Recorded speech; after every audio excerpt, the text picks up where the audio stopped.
Thank you for staying with us here on New Day on TV3. It's time for Big Issue, and the first major item we are dealing with has to do with issues surrounding the SML deal. Yesterday, we heard from the Office of the Special Prosecutor. The Special Prosecutor himself addressed that major news conference in which he let the nation know in great detail the extent of what his office has uncovered in terms of the investigation into this particular matter. And the SML deal is a familiar story we should all be familiar with, because the investigative report by the Fourth Estate was put out in 2023.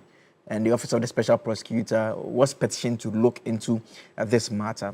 Simply a story about revenue assurance, about upstream and downstream petroleum revenue, whether we are getting what the nation deserves. And so GRA was pushing through to sign a deal with this particular company. And if you listen closely to the OSP's trajectory, he talks about the fact that the company was registered shortly after the registration, initially as SMEL. The company, a request was sent via the GRA to the Public Procurement Authority for approval to sole source the company. On 3 occasions, it was turned down with the PPA simply saying that the company lacked the capacity.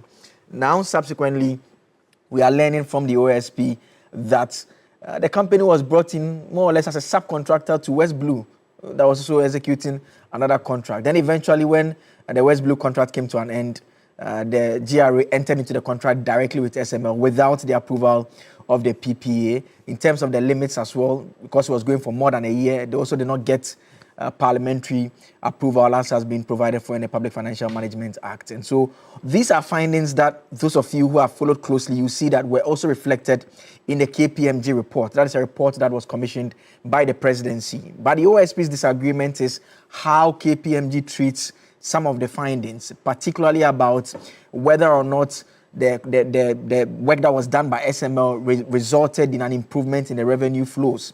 The OSP takes the view that the KPMG conclusions appears a bit contradictory, especially because in one breath, KPMG says that, well, there was a revenue improvement. KPMG nonetheless says around that period too, the issue of price of products on the global market also played a role. And so they are making the point that, well, you cannot in one breath say that it resulted in an improvement and another breath attribute it to other things. And so those are all matters that the Special Prosecutor touched on quite closely. And the conclusion is that they are going to file charges against 5 individuals. We'll tell you about these 5 individuals shortly. But first, I want us to take a listen to Kisie Jabin, the Special Prosecutor, as he addressed the news conference yesterday. Complaint dated 18 December 2023 and addressed to the Special Prosecutor by Evans Ezia Momensa, Ajua Adubia Owusu, and Manasseh Azuri Awuni, journalists with the Fourth Estate, a non-profit investigative journalist project of Media Foundation for West Africa.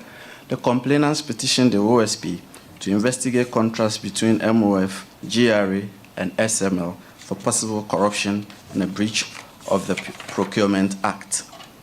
The Special Prosecutor, upon determining that the complaint was within the mandate of the OSP, promptly authorized relevant officials of the OSP to commence preliminary investigation into the matter in accordance with Regulation 51B of LI 2374. The preliminary investigation was conducted with as little intrusion into the privacy of individuals and the business operations of corporate entities as the circumstances permitted. Following the KPMG audit, MOF, GRA, and SML acted on the KPMG recommendation of the consideration of shifting from a variable to a fixed fee structure in respect of downstream petroleum products audit. So by a memorandum of understanding signed on 1 November 2024, they changed the variable fee mechanism to a monthly fixed fee of 22,629,204 cedis 95 pesos, being, they stated, equivalent of 1,432,228 United States dollars.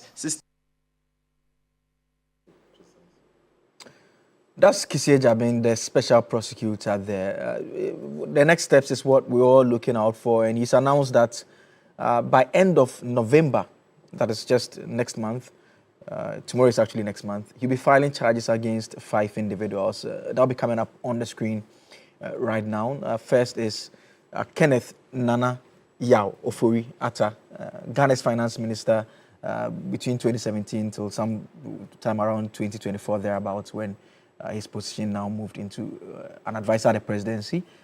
Ernest Akore, who we understand worked closely as the chef de cabinet to Kenneth Nana Yao Ofori-Atta when he was at the Ministry for Finance. Then also Emmanuel Kofi Nti is a former Commissioner General of the Ghana Revenue Authority.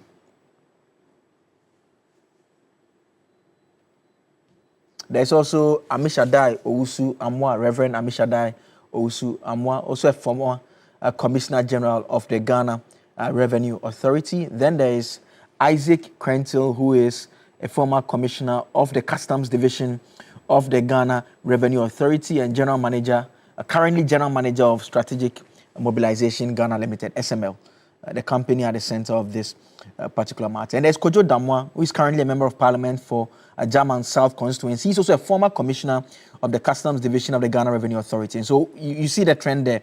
There are two GRA bosses and there are two former bosses of the Customs Division of the Ghana Revenue Authority. And so one took over, one was in office, the other took over, continued with the SML situation. Same with the Customs Division as well. But the lawyers for the former finance minister, they have been speaking, and very interesting commentary coming there. Frank Davis is one of the lawyers for the former finance minister. Just listen to what he said. He says, coming to narrate and talk long and needless English is a conviction in itself. He, that is referring to the special prosecutor, says he is going to charge him. He should go ahead and stop this gimmicking. Come on. Is this the first time the OSP has come out to say something about Ken Ofori-Atta? That's the question he asked over there. Once upon a time, what did he tell us? That Ofori-Atta should either come to this country or he would force his entry. I mean, come on. Amateurish and childish fights. Let me tell you, Kenneth Nana Yao Kuntun Kununku Ofori-Atta is not afraid of prosecution. Let the car roll for the OSP. The accused person will have his vehicle. So let's stop this theatrics. That is via Joy FM. You're speaking on Joy FM. Frank Davis is one of the lawyers for Ken Ofori-Atta there, and very interesting views there. Let me introduce you to my guest in the studio. Ibrahim Maleba is a legal practitioner, member of the National Democratic Congress, and Director General of the National Road Safety Authority. Good morning, Senior. Good morning. How are you? Very well. Ebo Bachman is Deputy Communications Director for the United Party. I almost said Movement for Change. I need to get used to this quickly.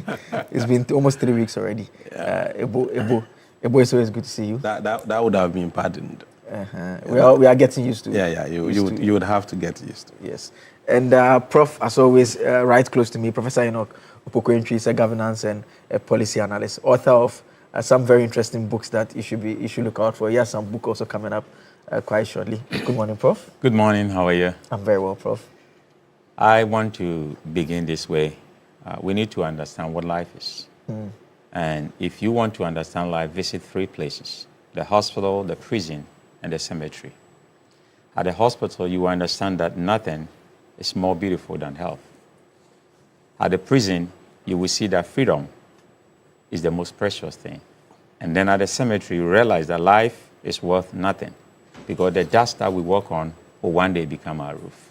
So we all need to be humble and stay focused in life. Thank you very much, Prof. And I mean, it sits within the message that I shared with Na and Beatrice earlier on about the most important gift being life. How a lot of the time we run around chasing so many things, and just within the flicker, it all comes to an end. And thank you very much, Prof, for sharing that with us. Let's zoom right into the conversation. And let me start with Prof right next to me. I mean, there's a story that we've all known about since 2023, and the OSP now telling us that in November, at least by close of November, charges would have been filed against these 5 individuals. But they give a bit more detail about the work that they've done over the period. I mean, what are the thoughts when you read through the report and the questions, the concerns, the OSP, and the next steps? What are the thoughts on your mind at this point? Waka, good morning to your listeners everywhere in the world and the viewers. I think that when I look at the personal stealing, the professional stealing, the political stealing, and all these scandals around, I become depressed. Why? Because people ask me, Prof, ebe on my future. So if the future of this country is being mortgaged away in such strange contracts, then I don't know what is going to happen. But Marcus Aurelius says that we can commit injustice by doing nothing. If we decide to say nothing and do nothing, then our country will continue to be like this. But I'm also surprised about a lot of talks, media briefings talking about what we're going to do. So a typical example is what the OSP has come to say. Some people are saying that he's part of the problem. Others are saying that he's doing his job. But if you are going to prosecute somebody, go ahead and prosecute that person. You don't need media briefings on all these because it is only at the court where people also defend themselves, because the law presumes that everybody is innocent until proven guilty. So we go to the court, and then the court will verify evidences, and then they will make the determination of a judgment. That set everybody to go and sleep. But when we hear a lot of media talks about what we're going to do, it's like somebody who is coming to slap you and say that, I'm coming to slap you. Of course, then you are putting me on my guard. But if the OSP is saying that November is going to charge all these 6 people because there are faces to these problems. We have GRA, former CEOs, customs, former CEOs, and politicians. So 222, GRA, customs, and politicians being involved. What that means is that there are faces to this crime, so to speak. But I want us to put this into perspective. If you look at the SML contract, and the contract says that SML is going to have a fixed percentage of revenue. That is curious, that you are signing a contract and there's going to be a fixed percentage of revenue from every liter of petroleum product that you buy anywhere in Ghana. They have a fixed percentage. That means they are going to have their hand in everybody's pocket. Then every barrel of oil Ghana produces, they have a percentage. Then every ounce of gold Ghana produces, they have a percentage. Then additional revenue from imported goods at the ports and harbors of Ghana. So they were going to have about $500 million in 5 years. Look at that. People look at the IMF money that were given to us in tranches, 300 million, and there was Kinky Party, you remember, to celebrate 300 million. And then people are just scheming to loot 500 million because they will have their hands in just by stroke of pen. I look at this woman, what's the name? Comfort Nchua. She was sentenced to 6 months in prison with hard labor for stealing 1,384 cities. 1,384 cities. Comfort Nchua, 6 months with hard labor. So look at all these monies. I don't know. I'm not a lawyer. I'm just a layman. I'm depressed about what is going on here. And if you look at the corruption that is going on, the youth of this country have been so patient for different governments. And the corruption is going to be like a glue that will be stuck on the wall that they cannot take their hands off anymore. And the youth will begin to cut their hands off. I see. Well, the OSP says he's going to charge 5 individuals. And Prof, he also says he's seeking to recover a total amount of 125 million cedis from SML by way of disgorgement of unjust enrichment of overpayment by the return of the benefits of this amount. It's obtained unfairly at the expense of the Republic. There are those who would respond to your point about whether the briefing is necessary to say that, well, he's been doing a lot of work. He just wants the public to know how far he's come. Else people keep saying that they are not doing anyway. He's not the only person who has been accused. I think the Attorney General has also been accused of the same thing. People are saying that, yes, it's okay to be briefing us every day about developments, but we need action. And I'm telling you that people will want to vote for NDC again if about 10, 15, 20 people are set as an example. Because I told you here that I saw Kwame Pepra and Ibrahim Adams, all those people, at a jail in Kitikrachi. That time I was working there. Some people have died because of alleged corruption. There's a university at Eau Claire, University of Wisconsin, Eau Claire. I like their logo, the power of if. So if the power of if these people have really committed this crime, 125 million Ghana cedis, and then we have the evidence as the OSP or the Attorney General are saying, we the people, we cannot sentence anybody to jail, right? It is the courts. And then they all know the processes of the law because they are all lawyers. Take it to the court. The court is the only place that these individuals can also produce counter evidence to say that, no, I'm not guilty. Why am I not guilty? Because I have these documents to support my claim. Anybody who make a wide allegation of, is accused of something, you have to come to the court and then defend yourself with your evidence. The game at the court is evidences. So once you come to judge somebody already that we have found this and we are going to prosecute that person, what are you waiting for? You remember the Ethiopian Enoch, he said that I've heard the word and this is what are you waiting for? Baptize me. So let's go to court. And then if the power of if again, if indeed they have committed this crime and stolen the money, jail them so that people will be happy. And let me come to AB now. And AB, I mean, because of your experience as a lawyer, I mean, the concern that Prof raises, yesterday a colleague shared the Fourth Estate's story with me, the Fourth Estate. And he just told me that I should read the Fourth Estate story. And when I'm done, I should read the OSP's report. And the point he makes is that 3 journalists investigated that they don't have the power to call for documents. They don't have the power to invite people to question them. They investigated that and put that out in December. That was last year, 2 years ago, 2023 actually. Now in December of 2023, they petitioned the OSP for investigation. Ofori-Atta was the finance minister. He's been in this country. Then all of a sudden, the year passes by. The next year there's election. The party loses. And we are in November of 2025. And we are being told that charges are going to be filed against Ofori-Atta. I mean, we know that criminal investigation is a lot more difficult and cumbersome, but this does not give people confidence in the work that the outfit is doing. Don't forget that the previous administration simply interfered in the work of prosecution agencies. I'm not the one saying it. Martin Amidus told you people that Ofori-Atta even came to his house one day at dawn to stop him from pursuing a certain matter. So under the previous administration, interference in the work of prosecutorial agencies was known. So if you are asking the question, why has it taken so long? The answer is this, I'm telling you.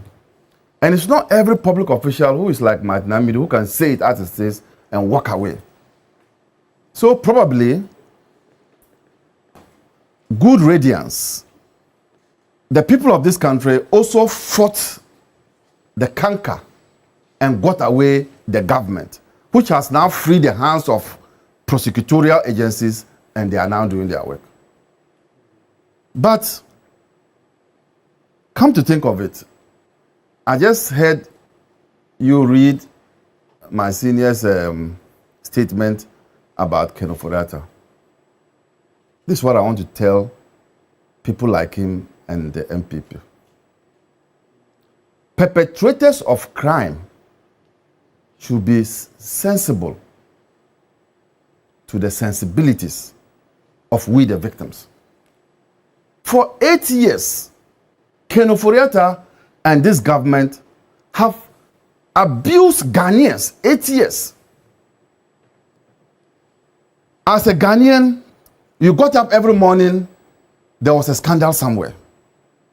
These are our resources. For 8 years, we were abused. Tell me that in this country, under the MPP, there wasn't a scandal every other day. Okay, let's even say that every other week. And it's not just for 8 days, not 8 weeks. I'm saying 8 years. Now, the law is catching up. And we have lawyers saying that by the mere fact that a prosecutor, a special prosecutor, has come to inform the people of this country what there is, it amounts to conviction.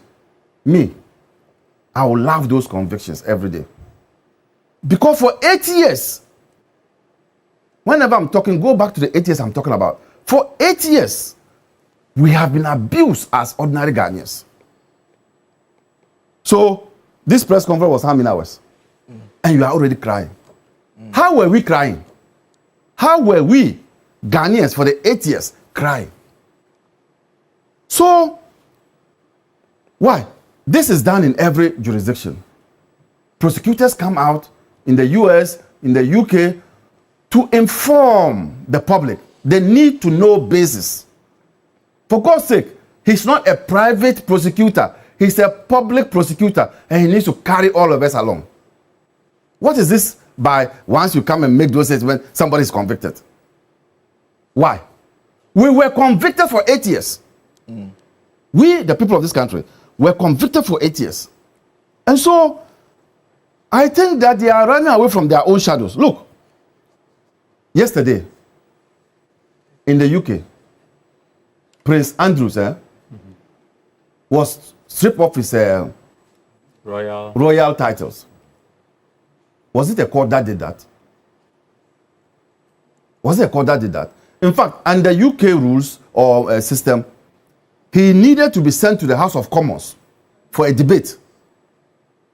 But the royal family itself felt that this was too bad, and they went ahead and did what they did. Why? In this country, in this world, don't we blame Adolf Hitler for, is it the Second World War or the First World War? Don't we blame, who has sent Adolf Hitler to court? Who has sent that? So if things are pronounced, if things are pronounced as they were pronounced under the MPP, where you didn't need to even open your eyes and you could touch corruption.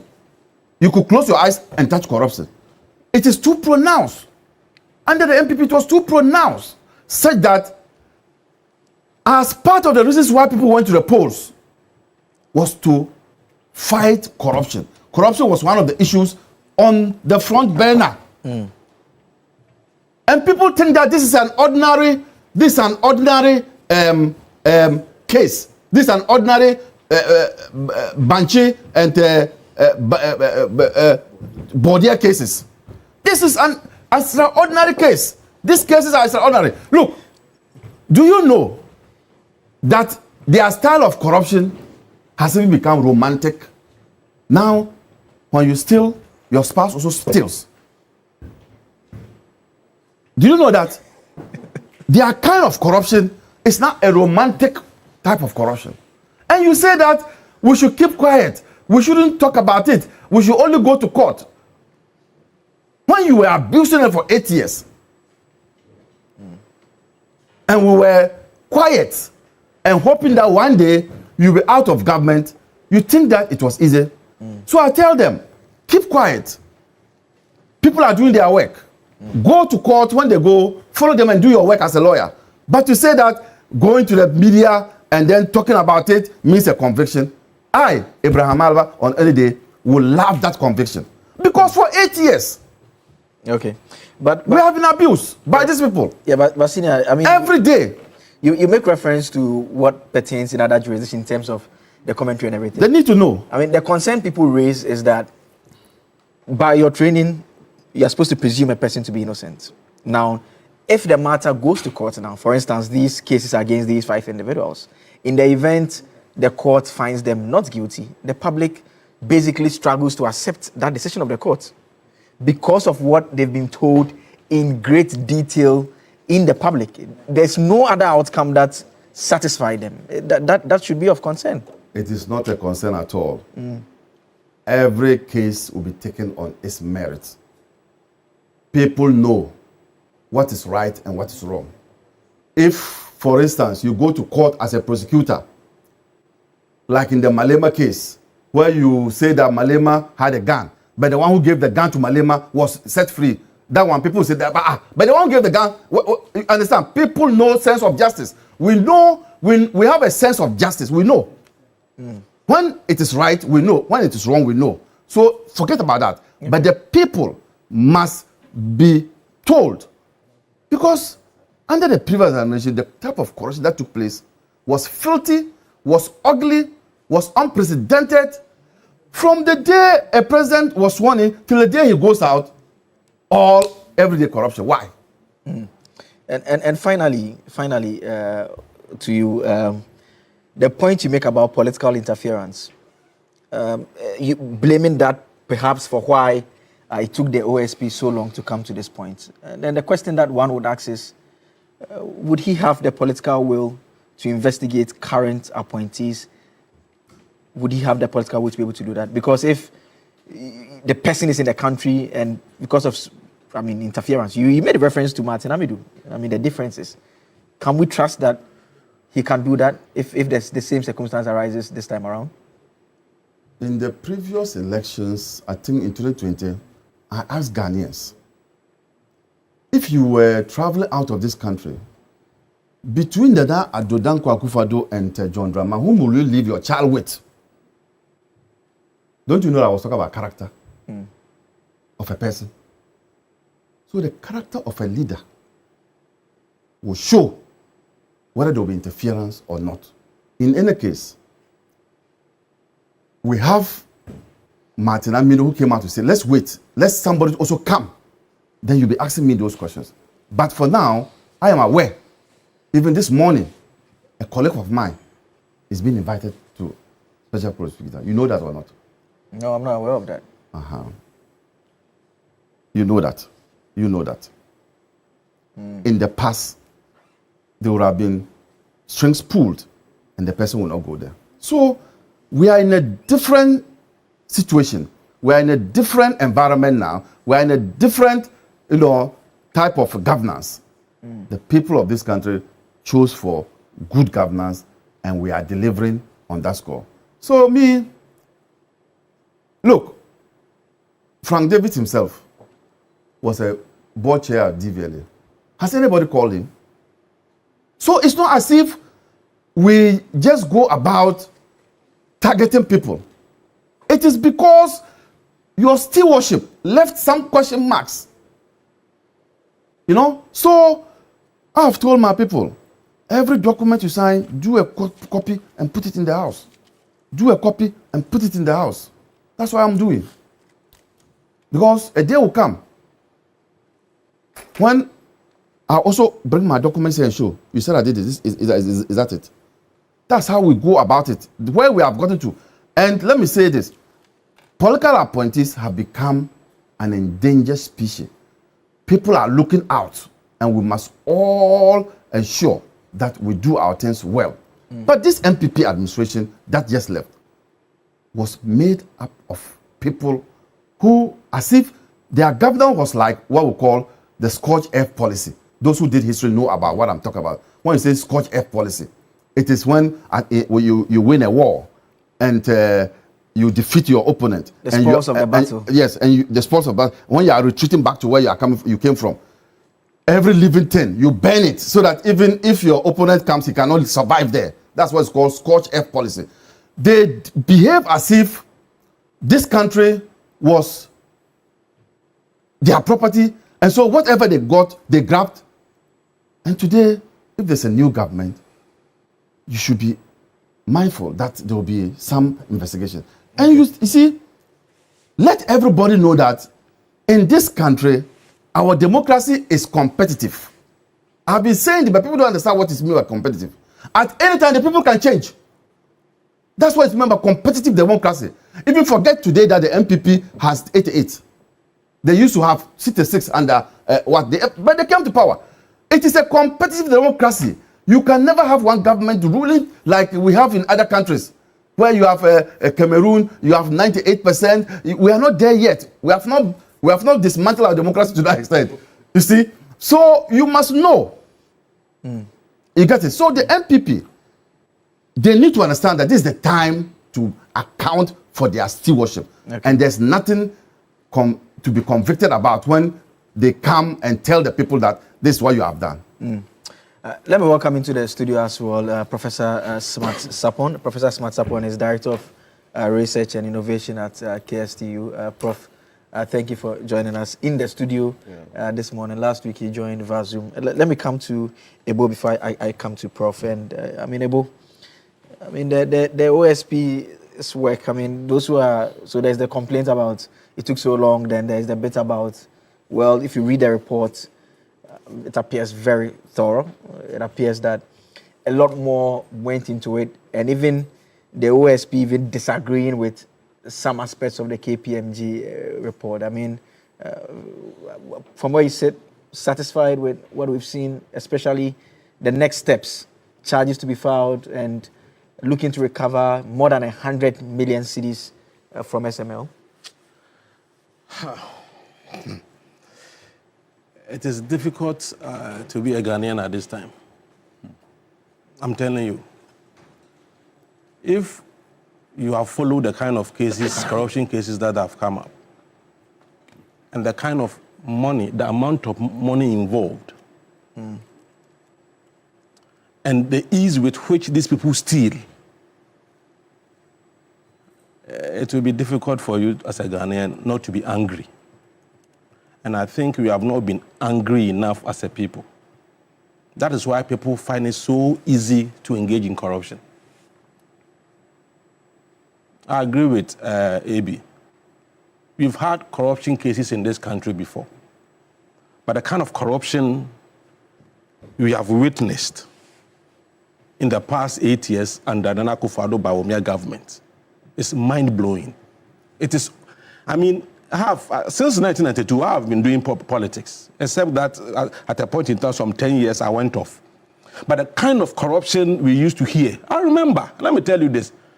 E.T. Mensah, they said E.T. Mensah had made a gate, electric gate. It became an issue, national issue for discussion related to corruption. They said the late Nana Kunedu had bought jacuzzi. It became a serious issue. Look at the amount we are hearing and the kind of people involved. 39 years, 30-something years. They are not even up to 40 years. And look at the kind of corruption they are engaging in.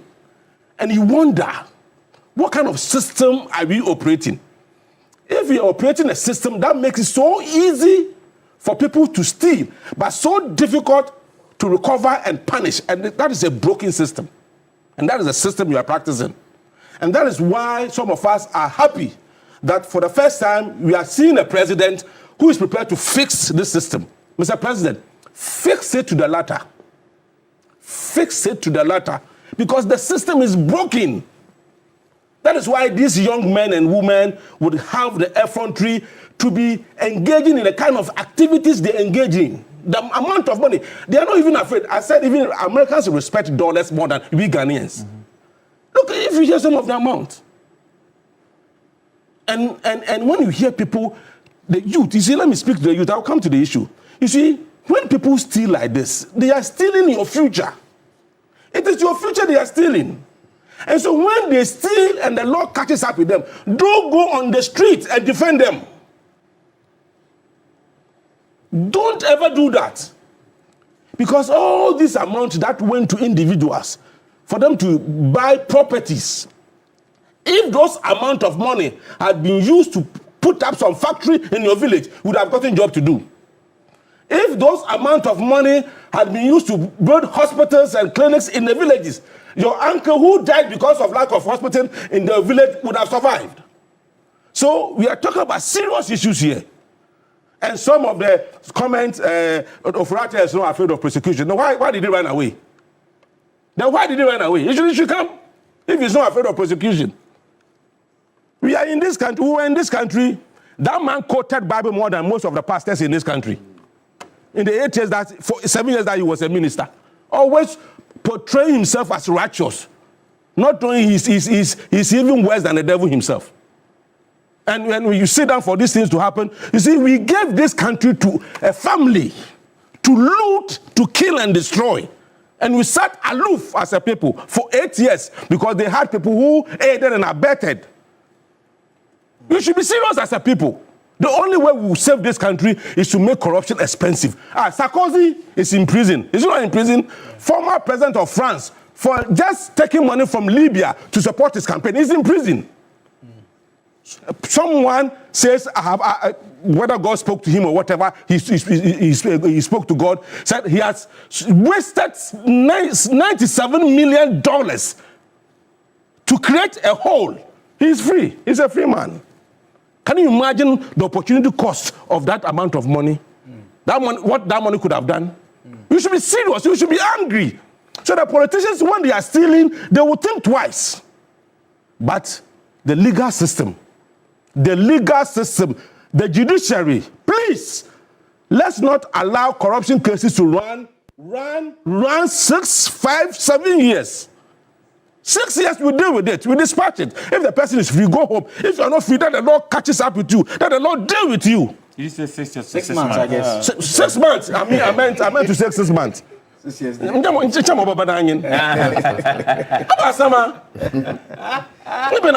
so yes, the OSP, you see, me, I have a problem. I've been defending OSP, but I have a problem with his style. I have a problem. I think, as you rightly said, this SML issue should have been dealt with long ago. You see, if Kenneth Ofori-Atta is the main star in this issue, and it's not in this country, how are we going to succeed in prosecuting these people? Because all of them will reference him, and it will be difficult to prosecute this issue. So whatever it will take to bring that man down, let's bring him down. If his lawyer says he's not afraid of prosecution, you should come down. Enough is enough. And let's not repeat a mistake that we made in 2016. It was so clear a family wanted power to amass what for themselves, and we fell for that thing.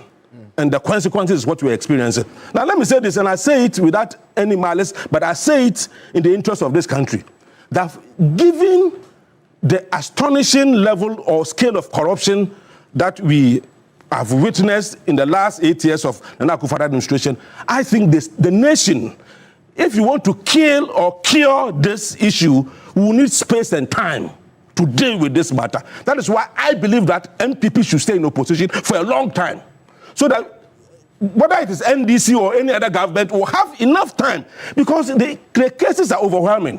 There are so many cases. Go to ECG, go to Ghana Water. I mean, go. It's like in economics, we say we call something indifference curve. One of the features of indifference curve is that it's everywhere dense. So corruption is everywhere dense. Go to every institution. In the last 8 years, and Akufo-Addo. So I've been asking myself, those who I mean, I didn't go to Jubilee House when he was a president. I've never been to Jubilee House before. Did he have a bed in his office? Was he really sleeping? Because if you're a president and you could sit down for some of these things to happen, your appointees to engage in this level of corruption. And so what were you doing? All that he was interested in is free SHS. Say anything, free SHS. Whatever you say, they say free SHS. Look at the results. Look at the results we've had, my brother. It's so painful that we will struggle to go and borrow money. Listen, let me end on this. Okay. You see, the painful thing was that people who legitimately made their money, teachers, nurses, businessmen, professors, technicians, they said, after 60 years, I can't work. So I will go and put my money with the government. I will save with the government, so that when I can't work again, I can depend on that money to live. You, after stealing, destroying the economy, did not fall on the money that you stole to fix the economy. The legitimate money that people made is what you fell on to fix the economy, leading people to death. Look at the number of people who died because of the DEP. And the system is broken. Mr. President, let's fix the system. If you don't fix the system will fix itself, and it may not be good for all of us. Let me come to Professor Sapon now, and Prof. Ebo talks about the system being broken, and going through the OSP reports. I mean, if you don't like the OSP reports, you can take a look at the KPMG report. There's an interesting part, the fact that the company had submitted the name of the company 3 times to the PPA. The PPA said the company did not have capacity. A company that had just been formed. So they decided to go through by it being a subcontractor of a company that had a contract. Then when that contract ended, straight ahead, it is handed over to the company. The OSP and the KPMG report both made the point that payments were even being made automatically without even verifying. So when it's time for payment, the money just goes. no verification of even checking to see whether the work has been done. And I'm thinking in my head, I call someone to come and clear the garden. I go and I'm supposed to pay. The first thing I do is I go and check whether the garden has been cleared. But these are millions of cities. And even in presuming them innocent, we can all see what appears to be a system problem that we have on our hands at this point in time. Okay. Good morning. Good morning, Prof. Gentlemen, good morning. Yes, so let me start this way. From where you just ended, in my view, interest can make everything possible. You appear surprised that some will be demanding legitimate claims. Not to belabor the issue, but as we speak, University Book and Research Allowance is yet to be released. Very valid. In those days, you would have some people demanding very genuine demands. Some have received, yes. Some have received. Majority are yet to receive. But some have, you have to say that some have received, yes. No, to the extent that UTAG has issued yes, it tells you it is a serious issue of concern. And it's just to make the point that sometimes you see nurses, teachers, persons who are driving the economy seriously, demanding some basic things from governments, but they don't get. But then you hear that other less priority projects are receiving funding. It tells you interest is driving it. It doesn't start with the previous government. I pray it doesn't continue with this government and its appointees. To the extent that if you hear demands from the left, demand from the right, people are crying on the street, still you hear. There was a time I heard of Parliament deciding to build a new chamber. At that time, we needed money badly as a country, but it appears they would have gotten money to build the parliamentary chamber, if you remember. Yes. So I think that sometimes when you hear those things and you are surprised like you appear to be, think of interest. With interest, things gets done. So advice is both to the current appointees. Make sure that you prioritize the distribution of the national resources. Do not be driven too much by your interest. Else you would even fail to inspect things you're supposed to inspect before releasing funds, and you'll be caught up one day. So it's current conversation on previous administration. I think the challenge we have now is the deferment of some of these things. The systems that must check daily to ensure that we prevent those things or perhaps prevent it early seems to go to sleep when the government is in power and gets awakened only when the government is taken out of power. So that is where we have a problem as a country. OSP tried to prosecute some of the previous government while they were in office, but we all know the challenges he went through. There was a time he came on TV to come and sing Kankwanoma, those things. Yeah. But we should get to the point as a state where we will prosecute things as and when they occur, and not to wait for sometimes. I was making a point that December 2023, the OSP was petitioned, and if you read Manasseh's reports, the OSP's investigation basically confirms what they had put out there. And Ofori-Atta was in the country from December 2023. Yes. He was in the country 2024. I think it is fair for him to answer that question.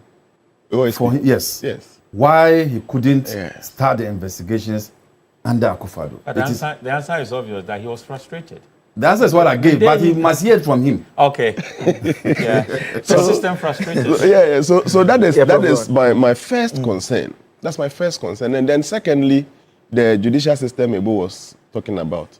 They appear to be prolonging some of these things, or in the past, I don't know whether they would speed up things this time, but in the past, cases can span for more than 8 years. Today we talk about the nolle prosequi issued by Attorney General over cases that were pending in court. The cases were being procured. The lawyers will tell you the wheels of justice grind slowly. Yes. But then there were allegations that were made in the past in respect of some corruption cases, and Ghanaians were looking to the speedy execution of those cases in court. Today, we are confronted with some of the cases that has commenced in court. The whole of yesterday or last 2 days, I hear it was just to go and discuss bail terms, and then another day has been set for the case management, not the case itself, the case management meeting. Then another adjournment will come for perhaps opening of the case and all those things. You are the lawyers. In my view. It'll take about a month for them to ask them to file disclosures. When they come back, there will be all those interlocutory appeals that may even come in, like it's happening now. I mean, yes. So in my view, that is the legal system we appear to be confronted with. If we can do something about it, let's do. Because many Ghanaians would want to see the speedy closure to some of these cases. If there will be some recoveries done, fine. If people who have committed such crimes as has been charged against them would be imprisoned, or, I mean, whatever the verdicts will be, we would want to see that. As for branding the whole government or a president as perhaps sleeping on the job or those things, sometimes, some of the appointees are the cause of the blames that goes to the central government, even though the back usually stops with. Today, President John Dramani Mahama is in office. With all good intentions and love for the country, he would want to address things that comes to his table with all the seriousness and in the interest of the Republic. But sometimes, those along the line, you will see them try to play smart and things will not get to the president. I just want to pray that this time transparency would play out everywhere in government so that light will be thrown on things that some appointees will be doing. I mean, those who disagree with you, I mean, if you pick this particular instance, yes, the report was put out, the presidency commissioned KPMG to audit it under Ofori-Atta. Yes. Ofori-Atta served the entire 8 years as an appointee. So I have said... I mean, when the report came out, the KPMG report came out, we all knew that they did not get the necessary approvals. Yes. So at that point in time, if the president was dealing with the matter as he ought to, he ought to have taken action against against that is where my earlier point on interest comes in.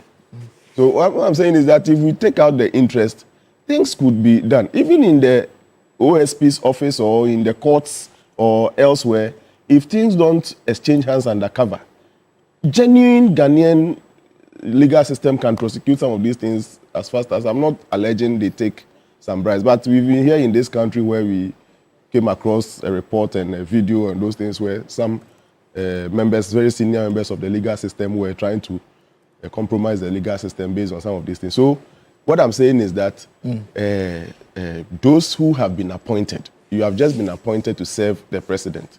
Don't commit some of these things and later, when it is exposed, it disgraces the entire government. Now, the case of AG coming to talk about the issues even before he goes to court and all those things. I have said it somewhere and people disagreed with me. This is a political space. The AG is a political appointee, even though he's a senior lawyer by all standards. And in politics, we have the object and then the optics. Sometimes the objects are the details that are discussed in court and all those things. But the optics are the situation before the court, before it gets to court. Yeah, so he thinks that, and however you disagree with him, he's a lawyer, he knows that he is not supposed to presume somebody guilty until the court of competent jurisdiction finds him so. But he thinks that to satisfy the expectations of the people, the political space, he must address the issue to the people. For me, as much as many people disagree with him, he is doing the political bit of it. It doesn't mean he will not go to court to address the issue legally. But the optics is as good as the object. And for me, Ghanaians would then expect him to be giving update on it. The case you told us you were commencing in court, how far? Maybe in 3 months, or 1 year, whatever the time space may be. He will come and continue with it. I just pray that in the subsequent updates, he, the agent of the court, will not come and make it look like the court is the one changing the nature of the case and not the case traveling its natural course. For example, if he placed charges maybe 15 and the court begins to strike out some of the charges, I'm not saying that is going to happen, but if it happens so, in his update, he must come and present it so that, oh, I went with 15 cases, but the court has found it needful to limit it to maybe 5 or so, and not to pass comments that would create some doubt because it doesn't go the way he started. He knows very well, he's a senior lawyer, he knows very well that not all the charges you profess against somebody gets sustained in court. And I'm sure in the updates, I will check in his commentary or in in his demeanor, whether he still believes in the legal process going on, because it can't all be the optics bit of it as against the legal bit of it. Okay. I will end by pleading that the court should please try and speed up processes so that we get to the finality. My brother Ebo was talking about 6 months. Perhaps it will be too ambitious for 6 months. But at least, it can be done. But at least in a year, I think that however they drag the issue, in a typical 12 months, a case before a court, we must find finality to it. The more it drags, the more they find space to perhaps pour sand into this one, or water down the effect and expectations of the people. All right. Prof, you made some notes, some points Yes, you want to make. what I want to add is that we're tired of the optics.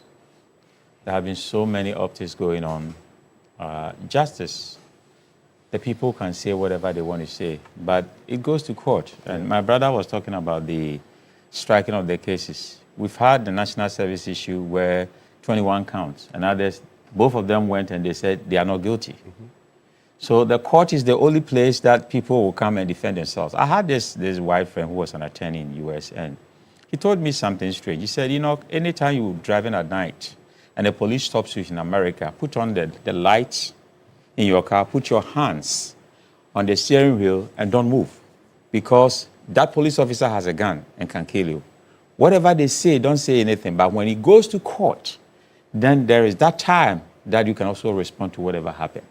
So courts is the finality of everything. And we need justice to prevail, because there are a couple of things. Perception. You know, perception even starts in our wombs.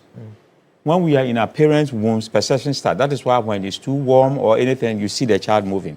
Now, from perception, we go to association. What can we associate with? Unfortunately, most of the kids and children, Americans will say kids, you know, British will say children. And Kwame was fighting with me last week. He's not here today. You're free to use it. I decided not to, argue on that tangent. But what can you associate with? Unfortunately, since the Fourth Republic, and we know even why Rawlings came, why Nkrumah was overthrown, it was all these corruption. From 1957, when we had independence, and then from 1966, that we had the first military coup, it was all corruption of the government, and yet it's becoming worse.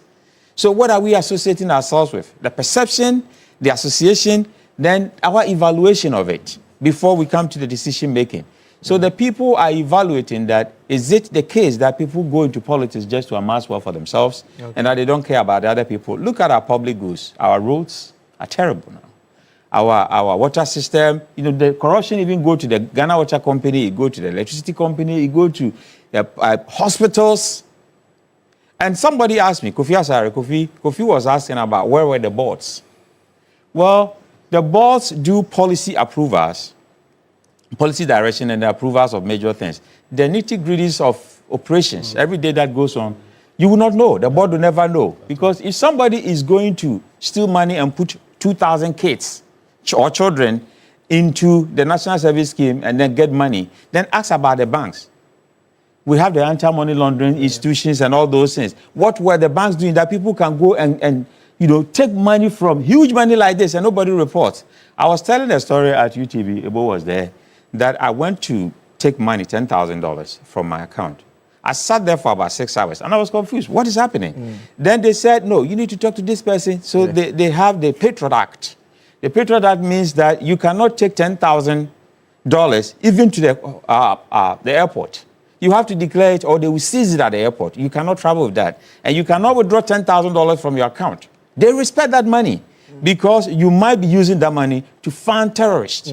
So the Patriot Act means that you need to report anybody coming to the bank. So they reported me to the Federal Bureau, and then they checked my records and said, okay, he put the money there generally so you can give his money to him. The same way that we expect that due diligence from the banks. All these monies, they are working with the banks. And you see how huge cash being withdrawn from the banks, and they have a cabal system within the bank system. That is not helping us. I'm going to conclude by saying that the decisions of the people, if you remember what happened in Rwanda, that those who don't have shoes kill those who have shoes. If everybody wants to steal money because they are in government, so we still have the Ofori-Attas in the current administrations. We still have some people who have started doing the same thing. And they should remember that the way the rain did, the same way the sun will do. So we should be careful. Okay. The tangent that we are going is not good for the nation because we are far behind in infrastructures. I'm being told that the Kasua Road will be completed in 2027. Why 2027? Any Europe or North America, this can be completed within 6 months. Yeah. Why are we putting our people in a suffering way when the money is there? 500 million for SML. 500 million. Look at this road could have been completed within 6 months. And then the justice system, please. If our judges become corrupt, then we are doomed.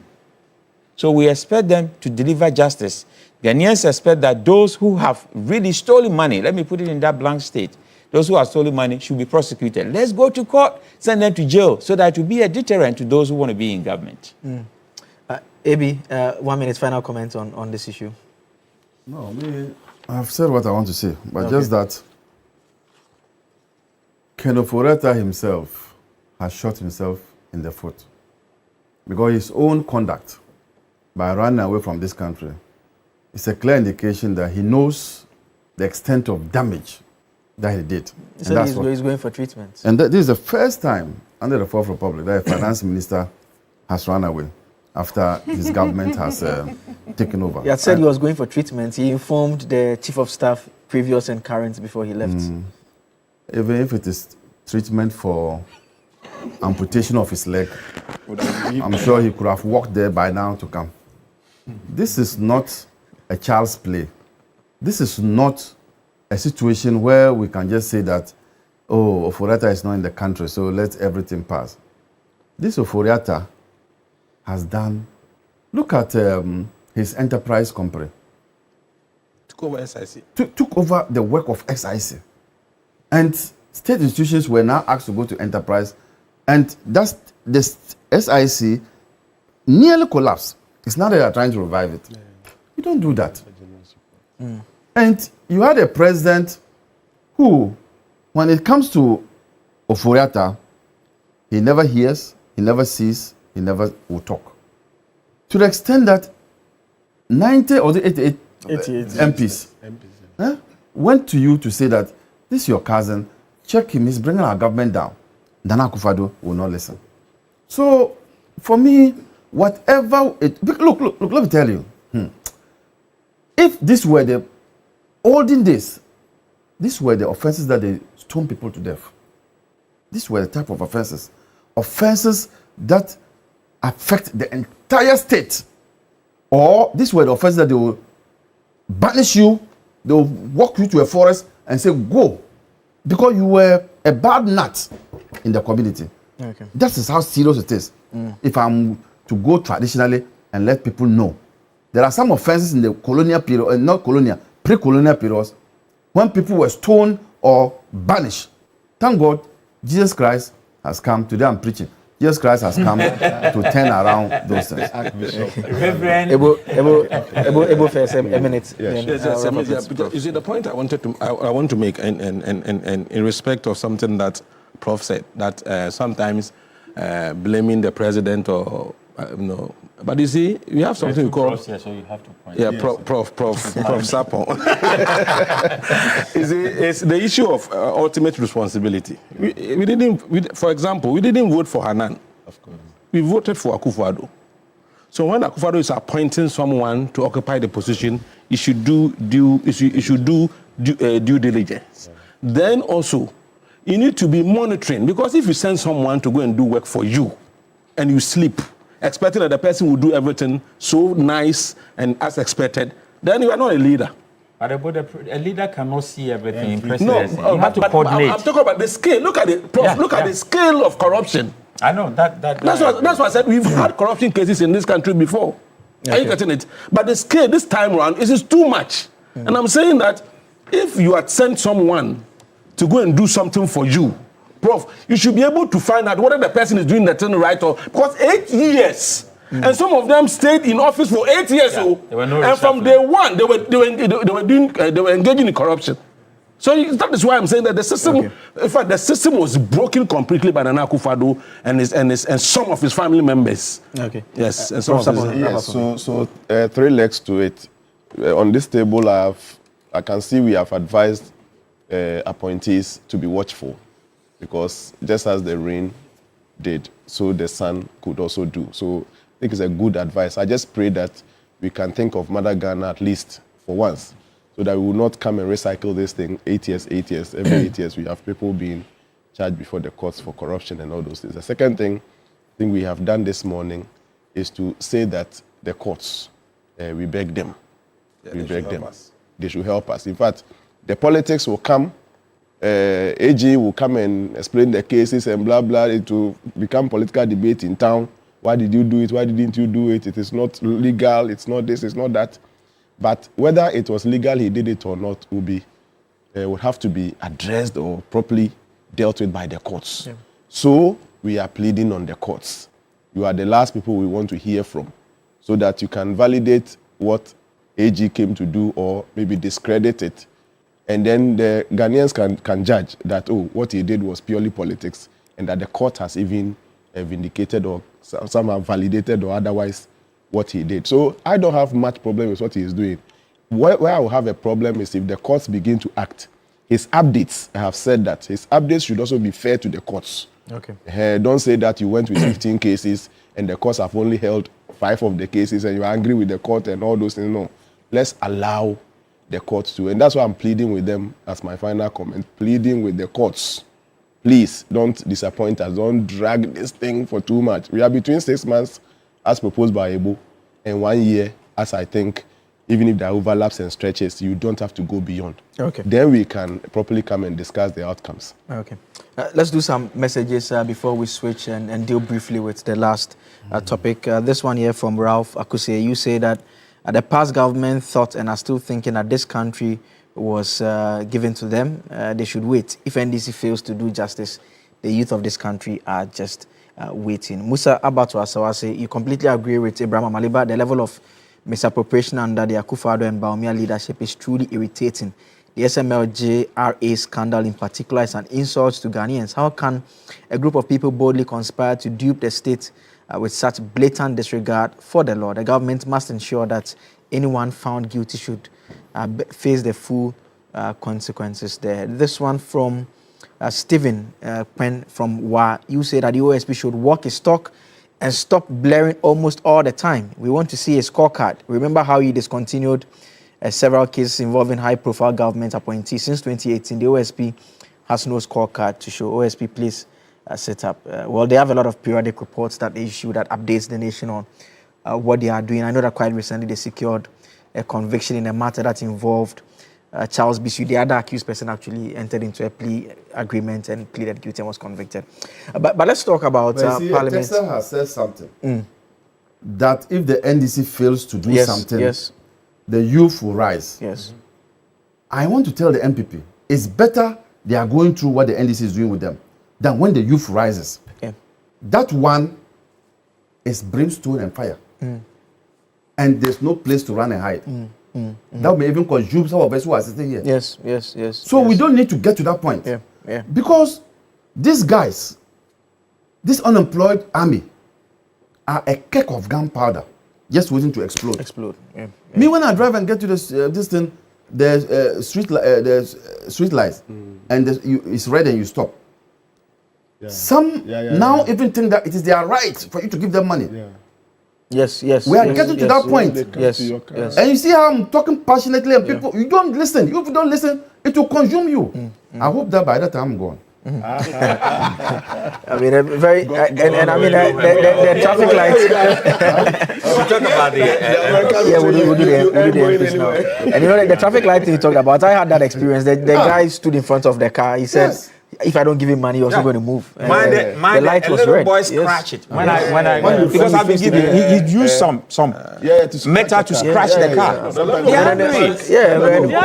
Yeah, we've all seen the scenes in Kenya when Parliament was attacked. I think even at the time, one of the incidents, some of our MPs they had gone over there, they had to be taken away and all of that. So those are not things that we all look forward to, and that's why we are having this important conversation. But let's talk about Parliament now, because the concern is being raised again that MPs are not showing up in the House. They are simply not turning up to work. The Speaker is frustrated. This is a very familiar story in the last couple of years. If you think it's not familiar, let me point you to the fact that under the previous administration, there were a number of MPs. I remember Sarah Safo, Henry Korte, Kennedy Japan, who is running to Lady MPP today.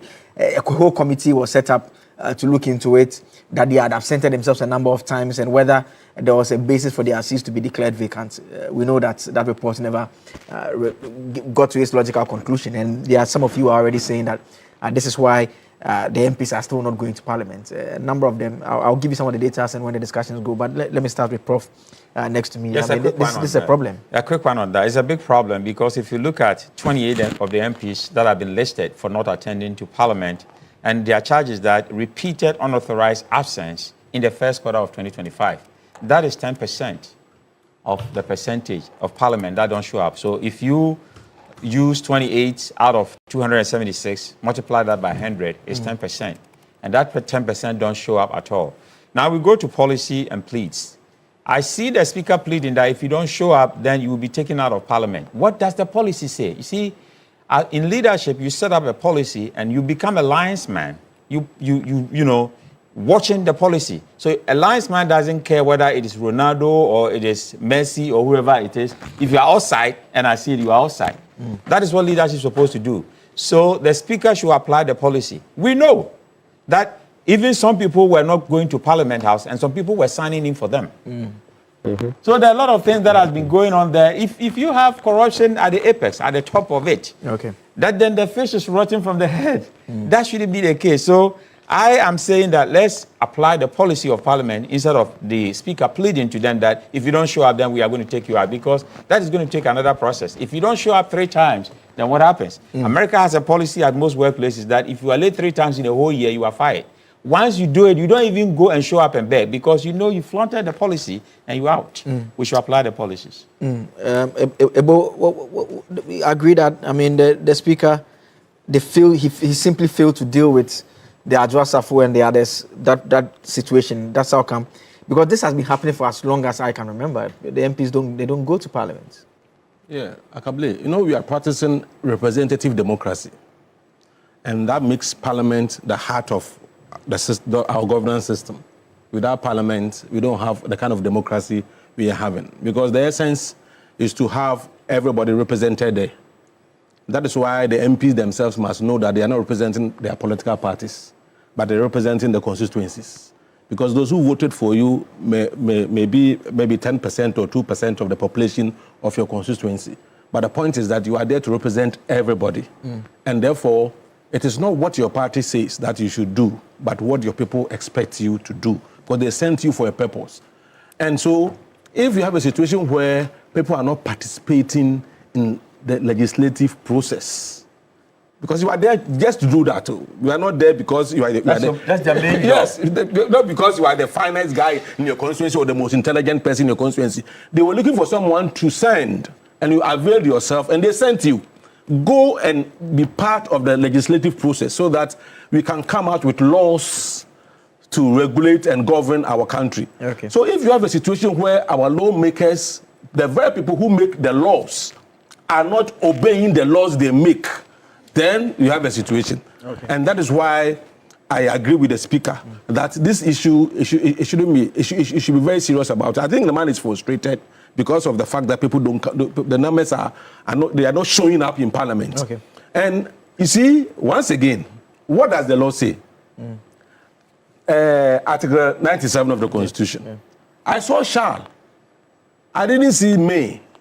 What I saw there, shall. If you absent yourself 15 times without any reasonable whatever, you shall vacate your seat. And so, once again... 15 is too much. Once again, are we enforcing the law? You see, check it for me. Any country that has developed, and we call them developed countries, they make sure they enforce the law to the latter. That is why they jail ex-president, they jail top politicians without any fear or favor.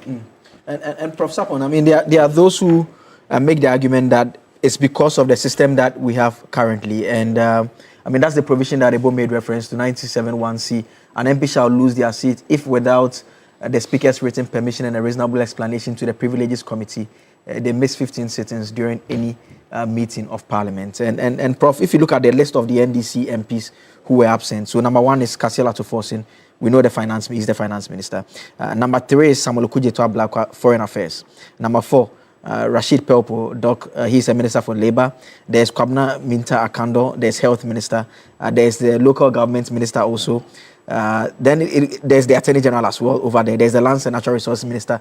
There's the tourism minister. There are those who are saying that it's because of that requirement of a majority from Parliament. That's what is accounting for this. Lawyer, you've done justice to the numbers. So to those who are just going around with the numbers, let's relax and understand.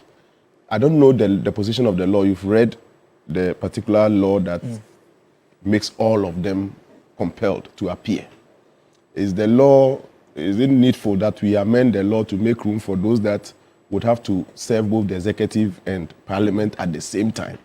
Yeah, but the requirement is still that with permission, if you can bring back the provision so that we see. So even if you are the finance minister, at least it should be easy for you to obtain the permission. There are some level of permission that are inherent. There are some type of permission that are natural. So written permission and a reasonable explanation to the privileged committee, but without the speaker's written permission. So you should be able to I am of the view that then perhaps there should be a template for them to fill if you become a cabinet minister, for example, so that you are automatically granted permission for days that you are absent. Okay. Because it can't be that for any other day you won't be in Parliament or will be absent. You just state that I'm away for 1 week.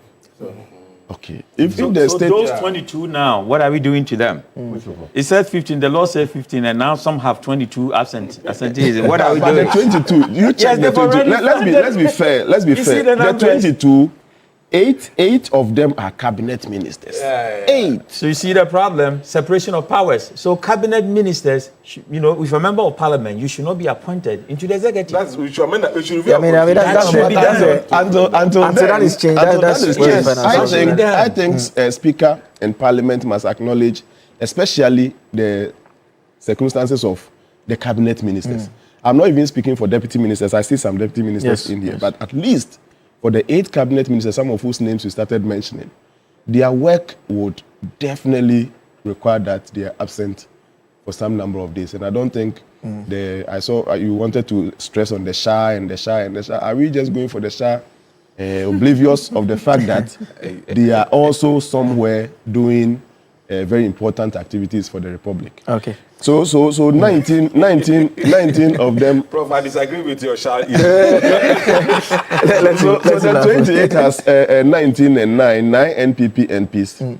The distribution of the 19 NDC MPs, I think 8 of them, I can be here and spare them, like speak for them and plead that, we know they are cabinet ministers. So, but the 11 who are not cabinet ministers, those ones, we would plead that they try and pay attention to parliamentary duties as much as they want to do. You are pleading on this? They are less than the 15. They are less than the 15 days. Some are less than the 15 days. So we have 8 days for before AB comes in. Do you think if the numbers in Parliament were to be tied, they could have found time, they would have found.